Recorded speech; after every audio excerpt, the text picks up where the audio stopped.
آپ صلی اللہ علیہ وآلہ وسلم نے ان 100 مجاہدین کو دشمن کے ان آدمیوں پر حملہ کرنے کا حکم دیا۔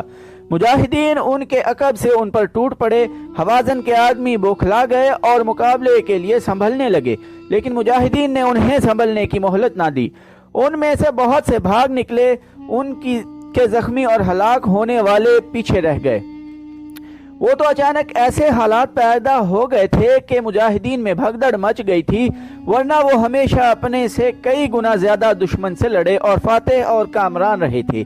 انہوں نے دیکھا کہ عباس رضی اللہ عنہ کی پکار پر مسلمان رسول اکرم صلی اللہ علیہ وآلہ وسلم کے حضور اکٹھے ہو رہے ہیں، اور دشمن مسلمانوں کے چھوٹے سے گروہ کے جوابی حملے کو بھی برداشت نہیں کر سکا، اور انہوں نے یہ بھی دیکھا کہ حوازن اور ثقیف ان کے تعاقب میں نہیں آ رہے، تو کئی ہزار مجاہدین واپس آ گئے۔ رسول اکرم صلی اللہ علیہ وآلہ وسلم نے انہیں فوراً منظم کیا اور دشمن پر حملے کا حکم دے دیا۔ خالد رضی اللہ عنہ بن ولید لاپتہ تھے۔ کسی کو ہوش نہیں تھا کہ دیکھتا کہ کون لاپتہ ہے اور کون کہاں ہے۔ وہی تنگ گھاٹی جہاں مجاہدین پر قہر ٹوٹا تھا، اب متحدہ قبائل کے لیے موت کی گھاٹی بن گئی۔ قبیلہ حوازن چونکہ سب سے زیادہ لڑاکا قبیلہ تھا، اس لیے اسی کے آدمیوں کو آگے رکھا گیا تھا۔ یہ لوگ بلا شک و شبہ ماہر لڑاکے تھے، لیکن مسلمانوں نے جس قہر سے حملہ کیا تھا، اس کے آگے حوازن ٹھہر نہ سکے۔ مسلمان اس خفت کو بھی مٹانا چاہتے تھے جو انہیں غلطی سے اٹھانی پڑی تھی۔ یہ دست بدست لڑائی تھی۔ مجاہدین نے تیغ زنی کے وہ جوہر دکھائے کہ حوازن گر رہے تھے یا مارکے سے نکلنے کی کوشش کر رہے تھے۔ رسول اکرم صلی اللہ علیہ وآلہ وسلم مارکے کے قریب ایک بلند جگہ کھڑے تھے۔